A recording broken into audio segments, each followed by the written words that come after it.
Le marketing B2B traditionnel est en train de mourir. Trop de bruit inutile, trop de pubs inappropriées, trop de mails froids, mal ciblés que personne ne lit. Bref, trop de concurrence à tous les étages. Aujourd'hui, on voit comment sortir de cette guerre du bruit pour devenir l'acteur qu'on appelle plutôt que le vendeur qu'on évite. Michel Brébion, tu es créateur de l'Intelligence Marketing Day MV Group et l'auteur de Ne vends pas influence chez Vuber. Merci d'être là. Je suis absolument ravi d'ailleurs de te recevoir. Allez, présente-toi en quelques secondes. Merci déjà de ton invitation. Écoute, effectivement, 35 ans de marketing B2B. Donc, je me suis dit que c'était peut-être la bonne opportunité d'en faire un livre. Et effectivement, on est dans une vraie révolution. Quand tu parles de bruit, c'est qu'effectivement, les lignes bougent et bougent beaucoup en ce moment. Et donc, je me suis dit que c'était sans doute le moment pour donner une nouvelle vision du marketing B2B pour les prochaines années. Alors, prétentieux quand même, hein. Carrément. Je crois que tu es parti d'un constat avant d'écrire ce livre, c'est l'ultra-concurrence. En quoi finalement cette concurrence est plus forte qu'à 10, 15, 20, 30 ans? Ce qui a changé déjà, c'est la concurrence sur les marchés. Aujourd'hui, on peut citer quelques entreprises, Alan dans la mutuelle, Penny Lane dans la comptabilité. Tu as des entreprises qui sortent en quelques années et qui viennent complètement disrupter le marché, des marchés pour lesquels il y a des marques existantes depuis très longtemps. Donc, on voit bien qu'aujourd'hui, le marché, il est mouvant. On peut être là depuis 100 ans. On voit des entreprises qui disent « je suis là depuis 100 ans », elles se font quand même disrupter. Donc, en fait, l'ancienneté n'est plus un gage, je dirais, de notoriété et puis de commande. En plus, il y a un changement générationnel important qui se fait avec du coup les zoomers, les milléniaux, qui représentent aujourd'hui une grande part des décideurs pour lesquels eux l'ancienneté, c'est pas ça qui les fait vibrer, y compris l'ancienneté de la relation client. Alors c'est vrai ce que tu dis. En plus, on voit des créateurs là qui rachètent, par exemple, des youtubeurs qui rachètent des chaînes de télé. Et pas l'inverse, quoi. C'est assez impressionnant. Et puis en plus, l'IA qui est en train de tout disrupter. Donc, effectivement, c'est des bouleversements qui sont plus qu'importants. Alors, en intro, j'ai dit que le marketing B2B, enfin le marketing traditionnel B2B était mort. Est-ce qu'il est réellement mort, ce marketing B2B? Alors, il est pas mort. On a des vrais fondamentaux. L'inbound marketing, qui a 10-15 ans, qui a apporté de la valeur sur le contenu. Donc, il y a eu l'arrivée des CRM quand même qui globalement aujourd'hui sont installés dans la plupart des PME, des ETI, des grands groupes. Donc il y a des vrais fondamentaux, mais il est bousculé sur les marchés et il est aussi bousculé parce qu'en fait aujourd'hui le niveau de maturité des entreprises, il a monté. C'est-à-dire que là où une entreprise il y a 10 ans prenait la vague du web et faisait un blog avec du contenu à valeur ajoutée, mettait un CRM pour mieux gérer les leads qui arrivaient, etc. La plupart des entreprises sont montées d'un cran. Et donc aujourd'hui, ce qui faisait la différence, elle l'a fait moins, puisque du coup le niveau de maturité a monté. Et globalement, et à l'inverse, le marché est devenu ultra concurrent. Donc en fait, on voit bien qu'on est redevenu sur des tensions de marché pour lesquelles il faut se différencier, se démarquer. Ok, alors justement, pourquoi est-ce que vendre de manière frontale est devenu la méthode la moins efficace pour signer des contrats? Elle est plus efficace pour plein de raisons. C'est qu'aujourd'hui, le temps de la vente s'est raccourci. On va même dire qu'avec la digitalisation à outrance, on arrive presque à des visioconférences de 20-30 minutes. Et donc, en 20-30 minutes, il faut être bon. Donc déjà, le temps où on propose son offre, où on présente sa proposition de valeur, c'est raccourci. Et on n'arrive plus à capter l'attention des acheteurs. Donc en fait, du coup, on a aussi une vraie difficulté, c'est d'avoir ces fameux rendez-vous. Donc on voit bien que du coup, c'est difficile. Je dis toujours que le premier, on n'a jamais une deuxième occasion de faire une bonne première impression. Donc en fait, c'est un élément qui a rendu la vente complexe. Et le cycle de vente en B2B est passé de 6 mois à 18 mois. Donc il faut tenir en haleine pendant toute cette durée-là ton acheteur qui compare, qui a du mal à être rassuré sur ton offre, etc., et qui répond à un collectif en interne où ce qu'il veut commander est aussi challengé. Donc on voit bien qu'on est dans des ventes complexes. Donc en fait, on a une vraie difficulté aujourd'hui à vendre, donc on doit amener encore beaucoup plus de valeur. L'IA peut être un atout pour préparer ses rendez-vous, préparer une étude concurrentielle, etc. C'est un atout de vente, mais aujourd'hui, le métier de commercial est fini. Alors lui, il est mort, par exemple. Le métier de commercial. Le métier de commercial basique, il est mort. Aujourd'hui, ce qu'on veut, c'est des vrais conseillers. Donc celui qui allait comme ça au front. Lui, c'est mort. Ce qu'on veut, c'est des vrais experts. Des experts qui ont compris les enjeux. 38%. Mais le commercial n'est pas mort. Non. C'est le conseil expert qui prend la main. C'est-à-dire qu'aujourd'hui, 38% des acheteurs estiment que le commercial ne comprend pas ces enjeux. Donc, on voit bien qu'en fait, il y a une défiance qui se met. Il a peur de perdre du temps sur quelqu'un qui lui fait du blabla, et ça, c'est mort, clairement. Et donc, on veut un conseiller expert. Son temps est plus court à la vente et il doit durer dans le temps pour rassurer, parce que c'est un cercle de décision qui va décider de travailler et de changer de fournisseur. Alors, Donc, on est sur des changements fondamentaux. tu as parlé de l'IA.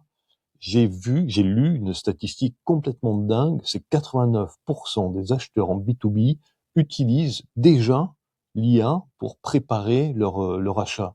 Alors on parle de dark social, c'est quoi? Et en quoi ça vient impacter justement la démarche commerciale? En fait, on a voulu, dans cette digitalisation à outrance, on a voulu tout mesurer. Donc, on a été dans une lead gen et puis c'était combien de leads, etc. Et donc, il y a eu un peu une course au volume qui a négligé quand même un peu la qualité. Ouais. Et cette course au volume a mesuré des métriques qui sont, à mon avis, pas toujours les bons en B2B. Parce que dans des activités, des fois, tu renverses la table, comme je dis dans le business, avec 10 ventes, 15 ventes. Parce que ton panier moyen client B2B, c'est pas du B2C.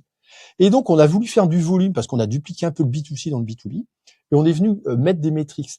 Et en fait, alors je comprends qu'un dirigeant d'entreprise veut mesurer son investissement. C'est logique. Mais il y a une part cachée du marketing, de la com. Dans cette part cachée, aujourd'hui, il y a un changement fondamental qui s'opère. Et quand on dit dark social, bah, effectivement, c'est un peu dans l'ombre. On le voit pas. Il y a une naissance extrêmement importante des communautés. Aujourd'hui, il y a des communautés pour tout. Il y a des communautés pour les DAF, pour les directeurs marketing, pour les DSI, où ils se retrouvent dans un espace fermé, où ils échangent sur WhatsApp, dans des groupes, etc., et où ils échangent des conseils, etc. Et donc ça fait partie de dark social, c'est-à-dire que c'est un peu dans l'ombre, mais il n'y a pas que ça. C'est pas mesurable, quoi. C'est pas mesurable et on a besoin du coup aussi d'être visible. Ouais. Mais c'est valable pour les ambassadeurs. Je vais donner un autre exemple que je me permets de mettre dans le dark social. C'est par exemple, on va prendre l'exemple aujourd'hui d'un client, effectivement d'un prospect avec qui tu es en train de discuter. Donc tu es en train de négocier. La plupart du temps aujourd'hui, pour se rassurer, le prospect va te dire: est-ce que vous pouvez me donner 3 clients avec qui vous travaillez dans mon domaine? Et donc, tu vas lui donner le numéro de portable et puis l'email de ces clients-là. Il va les appeler. C'est dans l'ombre. Mais si tu as travaillé effectivement ton authenticité, la qualité de ton expertise, la confiance que tu as créée avec ces clients qui deviennent référents pour vendre, ils vont conseiller de travailler avec toi. C'est dans l'ombre. Et ça se mesure pas, à part que ça fait toute la différence. Et donc c'est commun. on revient sur des choses finalement qui sont beaucoup plus humaines et peut-être un petit peu moins froides que la recherche de captation de trafic telle qu'on la faisait par le passé.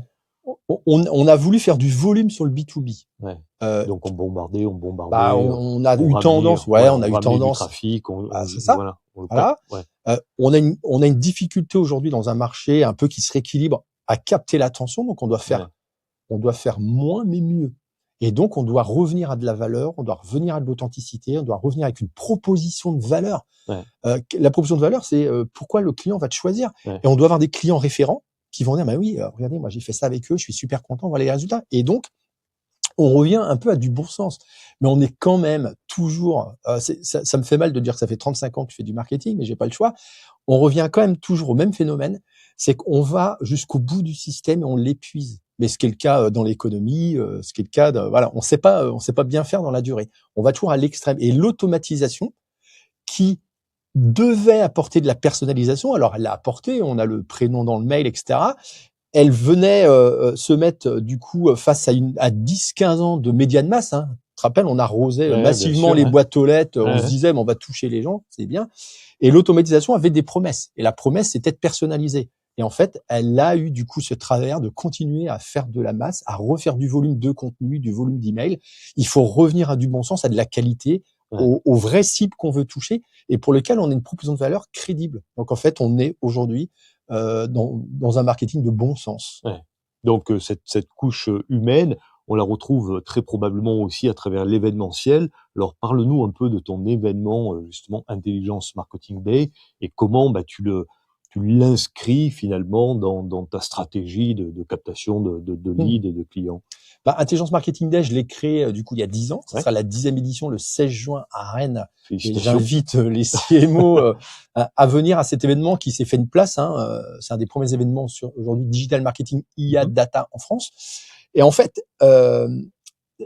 l'événementiel a été un peu bousculé par le Covid. C'est-à-dire que comme on n'avait plus le droit de se retrouver, Il est venu balayer cette dynamique événementielle. Et puis on s'est dit, tiens, il y aura plus d'événements, on va tout faire en visio. Ouais. Puis on s'est aperçu que les webinars, les Il y visios, avait des limites. c'est monté en flèche.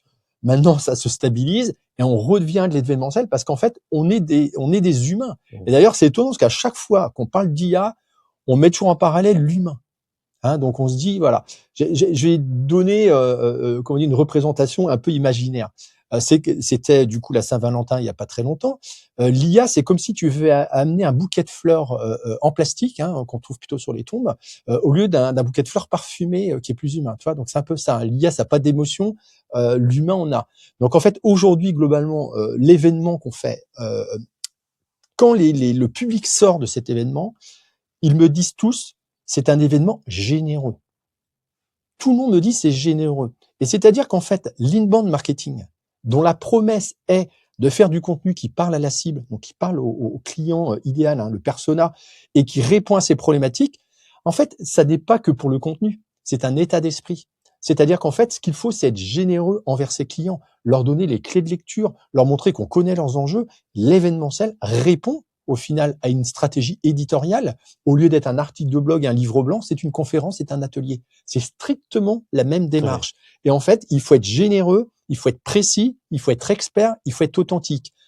Qu'est-ce qu'il y a de plus facile que dans un événement de montrer son authenticité en prenant la parole, en montrant des exemples, en faisant parler des clients? Donc en fait, là, on vient mettre en musique de l'éditorial au final, mais qui est humain. On peut se toucher, on peut se parler. Donc on fait de l'inbound marketing, mais en présentiel, quoi. Exactement. Okay. Et ceux qui se trompent, c'est ceux qui font un événement commercial qui n'est pas authentique, qui laisse pas transpirer les émotions, et où au final, c'est ce que tu vas retrouver dans la plaquette publicitaire ou dans le livre blanc très mal fait. Donc en fait, c'est de la générosité, c'est du contenu, c'est de la valeur, et c'est une capacité de mettre tout le monde dans une dynamique d'échange. Ouais. Et là, tu crées effectivement, on a créé un super événement avec MV Group. Tout simplement. Il y a du lien, il y a de la générosité, les gens, il y a une fidélité, et puis il y a de l'apprentissage. C'est-à-dire qu'à chaque fois, notre mot d'ordre, c'est de dire tout le public qui vient, il va partir avec des clés de lecture, avec des clés de compréhension. Quand tu fais ça, tu as tout gagné. Ouais, bien sûr. Alors, 10 ans d'intelligence marketing day, ça construit, j'imagine, ton notoriété, parce que finalement, tu t'es parti, tu n'avais pas vraiment de communauté. Ça a probablement aussi construit la notoriété de MV Group. Oui, clairement. Alors, tu sais que je prône beaucoup pour le professional branding, qui est un levier.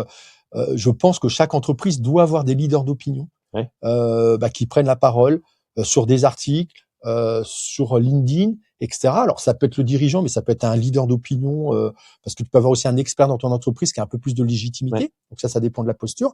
Et donc, effectivement, tu as raison. Un événement comme Intelligence Marketing Day est un accélérateur. C'est un accélérateur, je le reconnais pour moi, parce que du coup, tu es visible, c'est toi qui organises. Tu prends aussi la parole. Donc, c'est un accélérateur. Et donc, quand une entreprise a un événement, elle a intérêt à ce que ses leaders d'opinion se montrent, interview des clients, etc. Donc tout ça, c'est un peu une mise en lumière de l'expertise de l'entreprise. Et bien évidemment, pour une entreprise comme MV Group, c'est aussi une opportunité de présenter la palette des services qu'on propose avec nos experts. On a 42 expertises dans le groupe. C'est une super opportunité de se présenter. Et tu as beaucoup de clients qui disent je connaissais pas l'envergure du groupe, et donc c'est une super opportunité, et on la saisit, mais avec générosité, de rencontrer les décideurs. Clairement. Alors dans ton bouquin, justement, tu affirmes que l'influence d'un employé est 12 fois plus puissante que celle de l'entreprise. Je suis un boss, là, j'aurais pas un peu peur de finalement déléguer l'autorité de mon entreprise à des employés qui deviendraient des créateurs, des influenceurs? Alors, tu fais comment? Ouais, alors la question, elle mérite d'être posée, parce qu'en fait, le compte LinkedIn, par exemple, en B2B, c'est plutôt du coup le réseau social B2B qui est utilisé. Effectivement, il appartient à la personne, pour lequel on peut l'équiper d'un Sales Navigator pour faire des listes. Mais après, moi, la vision que j'ai, c'est que c'est du commerce digitalisé. Donc, quand on embauche un commercial, il a bien un portefeuille client. Donc, il a aussi, le jour où il quitte l'entreprise, des contacts qu'il a gardés. C'est un petit peu la même chose. Alors, oui, des fois, on se pose la question, mais il vaut mieux profiter quand la personne est compétente sur une séquence où elle est dans l'entreprise pour trouver des clients physiquement à des salons, et puis aussi utiliser les réseaux sociaux pour capter de l'audience. Pendant ce temps-là, on fait du chiffre d'affaires. Donc, je pense qu'il faut aussi dédramatiser ce sujet, qui est normal. C'est normal que l'entrepreneur se le pose. Mais voilà, et moi je pense qu'effectivement aujourd'hui on le voit bien, j'ai la chance d'avoir un peu plus de 28 000 abonnés, 400 000 vues par an. Bah, je vois bien qu'entre un contenu incarné que je poste et puis un contenu qui ne l'est pas, bah, il y a une vraie différence d'audience. Ouais, on revient sur l'aspect humain, hein. Plutôt que de Complètement, parler à un logo, on va parler à un visage, à un nom, à complètement. une personne. Alors, c'est quoi la plus petite audience viable? Est-ce qu'il vaut mieux être connu par 100 décideurs ou au contraire courir derrière une grosse audience? Ce qui est sûr, c'est qu'aujourd'hui, dans le B2B, et c'est un peu ce qu'on évoquait en début du podcast, c'est qu'il faut revenir à des audiences qui sont définitivement des prospects qui peuvent devenir nos clients. C'est-à-dire qu'aujourd'hui, ça sert à rien d'arroser largement et de faire du bruit, comme tu dis. Alors, on peut le faire parce que il y a des fois des opportunités de faire un petit peu d'audience, etc. Mais aujourd'hui, ce qu'il faut et ce qui réussit, et d'ailleurs, c'est pour ça que les stratégies d'account-based marketing, donc la BM, fonctionnent bien, c'est qu'on va plutôt travailler sur 10, 15 comptes à fort enjeu pour lesquels j'ai déjà 5, 6 clients signés pour lesquels j'ai prouvé ma proposition de valeur.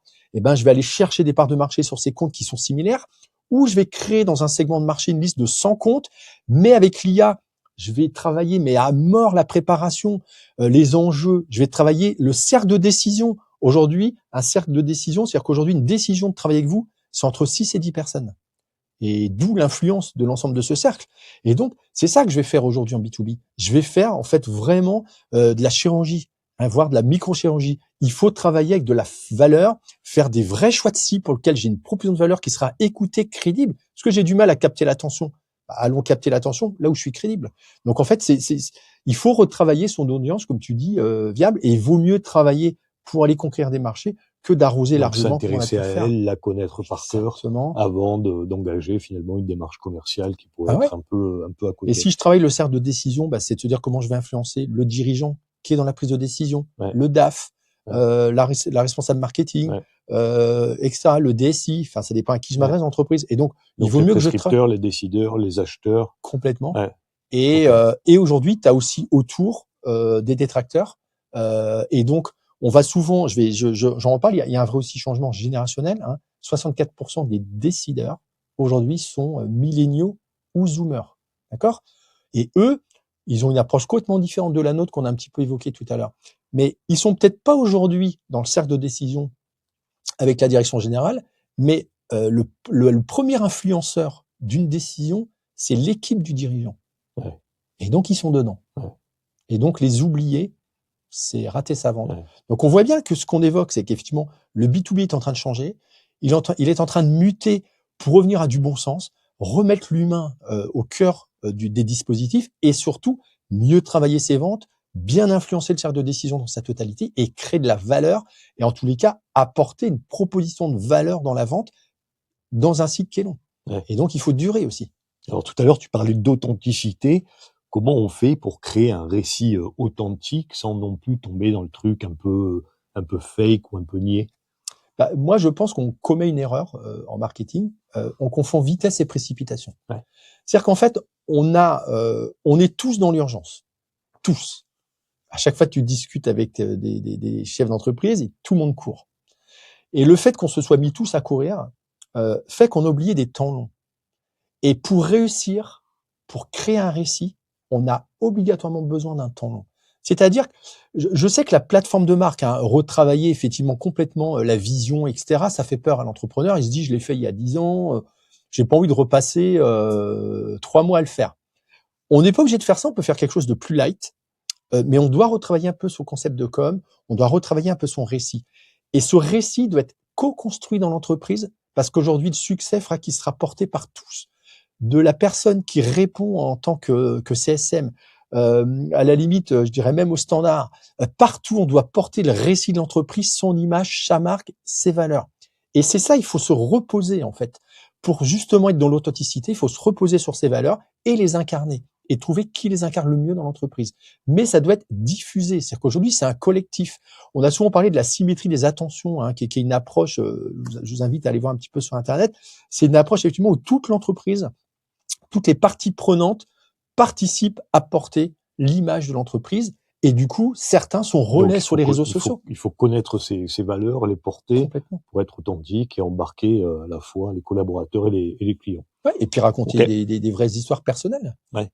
Comment l'entrepreneur a fait grandir son entreprise, la manière dont il a embauché certains experts, pourquoi il les Ouais. a embauchés. Enfin, faut raconter ce qu'est la vie pour que du coup, on se dise ouais, putain, c'est vraiment sympa. J'aime bien ce qu'il Alors pour raconte. toi, justement, tous les boss, là, ils devraient se mettre à parler sur LinkedIn, sur Instagram, sur TikTok, sur YouTube.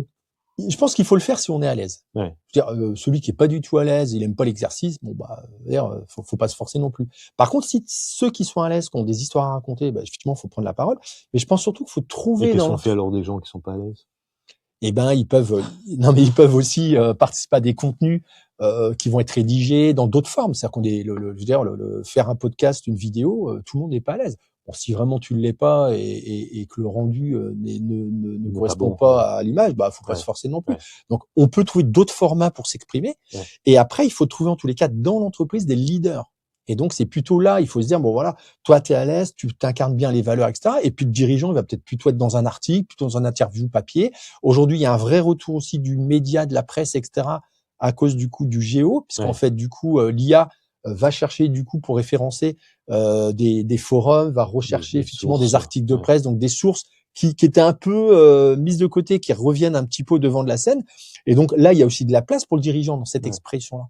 C'est le Donc, renouveau du RP grâce à l'IA. oui, bah de toute façon, on est dans C'est un rigolo. éternel recommencement. Ok. Allez, on va passer à une partie où tu me dis stop ou encore. Donc, le PDF de 40 pages contre une adresse email. Est-ce que c'est encore une pratique qu'il faut adopter? Si vraiment il y a beaucoup de valeur dans ce contenu, par une étude, par des statistiques uniques, etc., pourquoi pas? Et il vaut mieux pas le laisser en accès libre, justement, pour que l'IA puisse aussi capter la donnée. C'est deux stratégies. Aujourd'hui, avant, là où on mettait tout derrière un formulaire, aujourd'hui, on Ouais. mixe les deux. C'est-à-dire Ok. qu'en fait, il y a des contenus qui sont libres parce qu'effectivement, ils vont participer au SEO, parce que Ouais. s'il n'y a pas de géo, s'il n'y a pas un bon SEO. Ouais. Donc, au final, on en libère un peu plus, etc. Mais si demain, on a un contenu avec vraiment de la valeur, avec un partenaire média, avec un partenaire statistique, etc., qui a de la valeur, on peut continuer à Donc, essayer on de le capte, et monétiser. on capte du lead. Ok. Exactement. Le CEO qui partage ses doutes et ses échecs en public.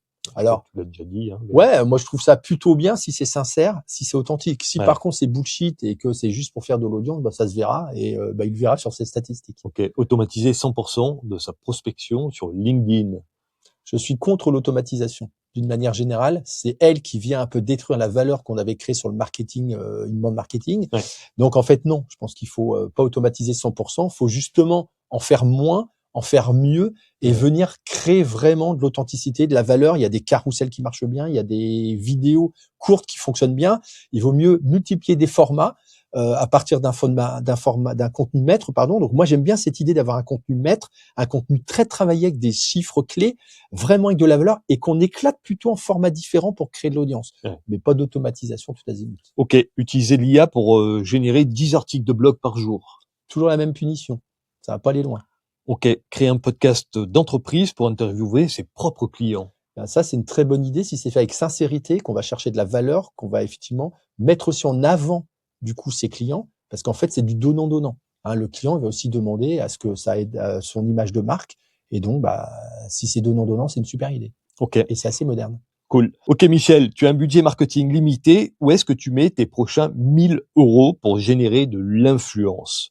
Alors avec 1000 €, je vais pas aller très loin, mais bon, on va avec un budget en tous les cas limité.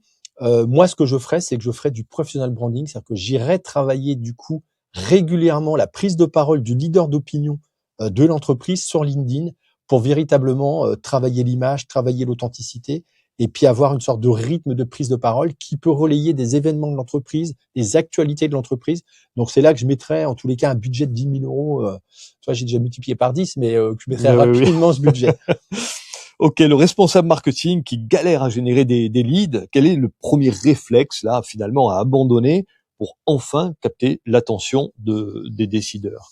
Le premier réflexe, c'est effectivement d'automatiser et de vouloir générer un maximum de leads en essayant de traiter du volume. Il faut qu'ils reviennent effectivement à un vrai travail de ciblage. Donc, il faut aller retravailler qui sont les clients idéaux. Aujourd'hui, avec l'IA ou avec des experts, on a chez nous Avancy, du coup, qui est une filiale chez nous qui travaille véritablement la data et qui est capable d'analyser du coup les paniers moyens clients, qui est capable d'analyser les clients qui sont rentables et qui permet du coup, grâce à cette étude de connaissances data, d'avoir véritablement qu'est-ce qui construit la stratégie de mon entreprise. Et donc, je vais pouvoir extraire de ça des comptes similaires, extraire peut-être des comptes que je vais travailler pour gagner des parts de marché dans un segment de marché que je veux attaquer. Et une fois que j'ai ça, je crée de la valeur, je crée des contenus dédiés aux thématiques. Et là, véritablement, je vais être puissant. Et donc, il faut revenir à des actions très ciblées, avec de la valeur, avec de l'authenticité, multi-support, multi-canaux, pour être sûr de les toucher, puisqu'on a des problèmes un peu d'attention. Et voilà, et puis je pousse tout ça, et ça marche très bien. Aujourd'hui, nous, on mène un paquet d'opérations d'account-based marketing pour lequel on arrive à avoir 10-15% de rendez-vous directement dans les agendas des commerciaux. Donc, on voit bien qu'il faut retravailler sur la valeur, retravailler sur le ciblage. On travaillait sur l'influence. Sur Alors l'influence. justement, comment tu définirais l'influence B2B par rapport à l'influence qu'on connaît très bien en B2C? L'influence B2C, avec tout le respect que j'ai, globalement, ce sont des influenceurs. Mmh. Bon, c'est un petit peu le pli. En B2B, on peut travailler avec des influenceurs B2B, donc il y en a. Mais aujourd'hui, l'influence B2B, pour moi, c'est la capacité au niveau de l'entreprise d'influencer justement par rapport à tout ce qu'on a pu créer. Quand on dit qu'il faut avoir ses valeurs, il faut avoir une proposition qui réponde aux enjeux du client. Il faut globalement ensuite avoir des leaders d'opinion.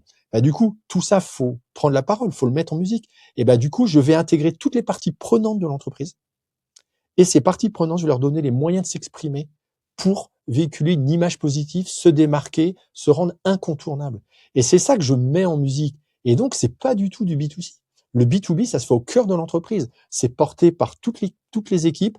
Et du coup, voilà. Et puis après, on utilise des outils. Alors, ça peut être du coup du co-marketing. Donc, quand tu parlais tout à l'heure justement de long terme, on y est, hein, c'est de l'influence qui va être travaillée petit à petit, qui va faire que sa communauté se grossit, s'intéresse à ce qu'on fait et in fine à nos offres. Ah oui, toi, si on parle de levier, si on rentre un petit peu dans le concret pour pas que ça reste trop du coup théorique, déjà, si on fait du personal branding, si on a 2-3 leaders d'opinion d'entreprise qui animent leur compte LinkedIn, qui prennent la parole toutes les semaines, qui parlent de l'entreprise, qui parlent des événements, qui du coup parlent aussi de réponses aux enjeux de leurs clients.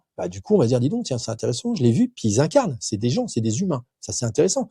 On peut faire du co-marketing. Ouais. Du co-marketing, c'est que j'ai un partenaire avec qui je travaille régulièrement, il a une audience, il a des clients, j'ai des clients. Ouais. On fait du co-marketing, on réunit nos deux audiences, on communique à ces deux audiences sur la valeur ajoutée qu'on a quand on répond associé. Ouais. C'est hyper intéressant. Ouais, parce qu'il y a une confiance qui est déjà créée via le partenaire. Et, donc, et on a parlé dans ce podcast des ambassadeurs. Aujourd'hui, si j'arrive à gérer, je dirais, des ambassadeurs qui sont des clients référents, qui acceptent par la confiance qu'on a créée depuis 1 an, 2 ans, 3 ans, 4 ans, de répondre à des clients quand j'ai des questions, ou de prendre la parole ensemble pour dire, tiens, on va faire un masterclass. Écoute, tu vas être le cas client, tu vas présenter ce qu'on a fait ensemble. Voilà, c'est tout gagné. Donc en fait, c'est ça. Là, j'influence mon marché. Là, je me démarque. Et voilà, donc c'est l'influence B2B. Elle nécessite d'être orchestrée, d'être organisée, mais c'est avant tout un réseau d'humains au sein de l'entreprise qui prend la parole et qu'amplifie les valeurs, le savoir-faire, les expertises de l'entreprise. Ok. Alors l'influence, c'est bien beau, mais il faut payer des factures. Comment je la mesure, cette influence? Alors, ta question, elle est légitime. C'est que une des problématiques qu'on pourrait avoir sur l'influence, c'est que si on est purement dans un ROI où je dis je mets 1000 € et je veux savoir combien ça rapporte, ce que globalement on a fait depuis 10 ans, là, depuis 10-15 ans, c'est dès qu'on met 1 euro, on veut savoir. Du coup, on va être que sur des actions qui sont mesurables. Donc ça va être du paid, ça va être ça va être, ça peut être éventuellement des événements, effectivement, etc. Mais en fait, il y a une partie cachée qu'on a expliquée de l'influence. Tu peux avoir dans ton entreprise quelqu'un qui a beaucoup d'expérience, qui a un super commercial plus, et qui lui arrive à drainer dans les réseaux économiques. Donc, il va aller au centre des jeunes dirigeants, il va aller à la DTEM, du coup à l'association du marketing, et du coup, il draine aussi un réseau de contacts pour l'entreprise. Ça, tu ne mesures pas. Ouais. Est-ce que c'est pas le plus efficace? Donc, on rejoint un peu l'aspect dark social qui est difficile à mesurer. Malgré tout, on peut mesurer quand même l'impact à moyen et long terme sur le CA de l'entreprise. Il faut, à un moment donné, mesurer du coup l'impact sur le résultat de l'entreprise, mais il faut aussi se donner une part de liberté pour générer des contacts, parce qu'en fait, on n'a pas révolutionné le business. Le business, c'est deux personnes qui décident de travailler ensemble. Ça reste de l'humain. C'est de Alors l'humain. justement, bonne transition. On n'a pas énormément finalement parlé ensemble de l'IA. J'ai quand même cité cette statistique qui me semble assez folle. Hein. C'est que 89, je crois, de mémoire, ou 83, enfin peu importe, c'est plus de 80%. Donc de décideurs en B2B qui vont aujourd'hui utiliser l'IA pour choisir leur prestataire. Alors finalement, on fait quoi? On influence plutôt les IA plus que les humains, si les humains sont influencés par les IA. Je crois que l'IA, on l'a tous vu, ChatGPT a créé une sorte de tsunami. Ouais. Ça nous est arrivé là, on n'a pas trop vu le truc, hein, c'est arrivé d'un coup. Ça prend une ampleur phénoménale par des investissements colossaux des majors américains, globalement, et on a l'impression qu'on se fait déposséder de tout. Là. On est vraiment dépossédé de tout. Moi, je crois que l'IA ne fera pas tout. L'IA est un outil vraiment intéressant. Nous, on utilise beaucoup Notebook LM, pardon. Ouais. Et donc, c'est vrai que du coup, c'est hyper intéressant parce que tu peux mettre dedans effectivement des insights clients.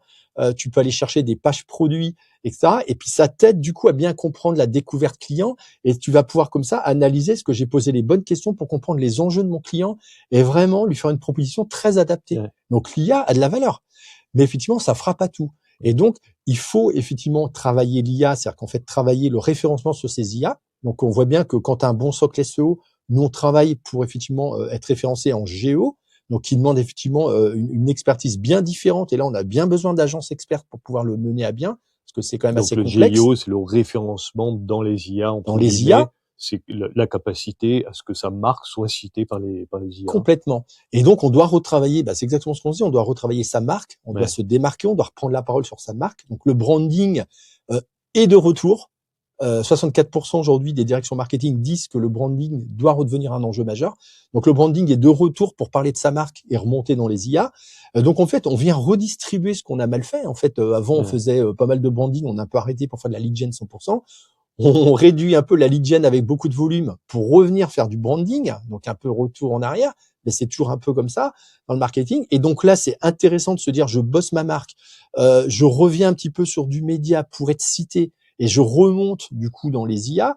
Donc ça, c'est intéressant, c'est une vraie stratégie à mettre en place, mais parallèlement, en B2B, c'est bien ce qu'on évoque, on n'est pas en train de parler de B2C, en B2B, on reste sur de l'humain, parce qu'on reste sur de la vente, on reste sur de la compréhension des enjeux, on reste sur deux humains qui serrent la main et qui aujourd'hui d'ailleurs veulent connaître l'équipe projet qui bossera pour elle. Ouais. Donc en fait, aujourd'hui, voilà, c'est pas l'IA qui sera l'équipe projet. Ouais. Donc en fait, voilà, donc il faut, tout ça, c'est des équilibres à retrouver. Je trouve que ce qui est dommage, c'est qu'en fait, on vient tout balayer d'un coup par la technologie. Et en fait, aujourd'hui, la technologie ne fait pas tout. Ouais. Et j'espère qu'elle ne fera pas tout. Donc ta conviction, c'est que finalement, l'influence humaine va aussi rejaillir sur l'influence que peuvent avoir les IA. Complètement B2B. Ouais. On va travailler. En fait, ce qu'on a connu avec le référencement naturel va prendre le pli du géo et du SEO. Ouais. Je rappelle, il n'y a pas de géo s'il n'y a pas un bon SEO. Ouais. Donc en fait, voilà, c'est juste une évolution de cette discipline-là pour lequel il faut se faire accompagner, parce que ça reste assez complexe. Et à côté de ça, on voit d'ailleurs les avis clients qui vont influencer les IA. Donc là, on voit bien, j'ai influencé positivement mon client, il met des bons commentaires, des bonnes reviews, et pour le coup, j'ai ma marque plus souvent citée par les Exactement. IA. Tout ce qui est avis client, tout ce qui est ambassadeur, tout ce qui est cas client, donc tout ce qui va être précis va remonter dans les IA. Ouais. Donc en fait, dans l'influence, avoir un avis client, c'est influencer sa communauté de clients pour qu'ils déposent un avis. On est bien dans de l'influence. Avoir une sorte de réseau d'ambassadeurs clients qui acceptent de prendre la parole dans des masterclass, qui acceptent de faire un cas client sur mon site internet, tout ça, c'est de l'influence. Et quand je mets en place tous ces leviers, je viens actionner du coup de l'influence sur mon marché. Faites de l'influence humaine, vous influencerez les IA. Exactement. Et la boucle sera bouclée. Alors, qu'est-ce qu'on trouve justement dans ton bouquin là ? Alors dans mon bouquin, du coup, on trouve un partage d'expériences personnelles, puisque j'ai fait 35 ans de médias et de marketing B2B. Ouais. Donc effectivement, j'ai essayé justement avec beaucoup d'authenticité présenter comment j'avais évolué avec du coup mes doutes et puis mes convictions. Et puis j'ai vraiment travaillé au cœur de ce livre la confiance. C'est-à-dire qu'en fait, je vais tenter quand même de montrer la confiance. Voilà, on voit plein de graphique, de... Ouais. Et la confiance, c'est le critère numéro 1 du choix de travailler avec une entreprise. Donc, j'ai essayé c'est un peu une thèse, d'expliquer comment on crée la confiance et comment on peut s'appuyer sur cette confiance ensuite pour l'amplifier par l'influence. Et puis, il y a une boîte à outils. Donc, il y a comment je mets en place une communauté, comment je mets en place des ambassadeurs, comment je fais du co-marketing, comment je mets en place du personal branding, comment j'utilise aussi la data à des fins d'influence. Donc, c'est à la fois une boîte à outils et puis il y a un vrai sujet de fond sur la confiance, sur une stratégie d'influence. Donc voilà, c'est beaucoup de boulot un livre. C'est 6 mois à travailler tous les samedis, dimanche matin. Donc voilà, donc c'est voilà, donc j'ai donné le meilleur de moi-même et j'espère que ça va être un beau succès. Une belle couche de connaissances, d'expérience et ensuite une boîte à outils qui permet d'actionner, tout simplement. Exactement. Ok. Allez, dernier petit graphique, je vous montre. Un bouquin super pratico-pratique. En dehors de ton bouquin, lequel t'a le plus marqué ou aidé dans ta carrière? Alors, je lis beaucoup de livres et le dernier livre que j'ai lu qui m'a beaucoup marqué, que j'ai adoré, c'est justement c'est le contre-pied de l'IA. C'est le livre de Christophe Hague sur l'intelligence émotionnelle. Okay. Et je pense qu'au cœur de tout ce qu'on évoque, en fait, il faut pas oublier les émotions. Ouais. Puisqu'en fait, on a longtemps pensé qu'en B2B, c'était la raison qui faisait qu'on décide. Et je pense que l'émotion a une place beaucoup plus importante qu'on ne le croit. Et d'ailleurs, le retour de la créativité très fortement dans le branding, on l'a vu avec la publicité Intermarché récemment, montre que voilà, la créativité a toute sa place et doit revenir.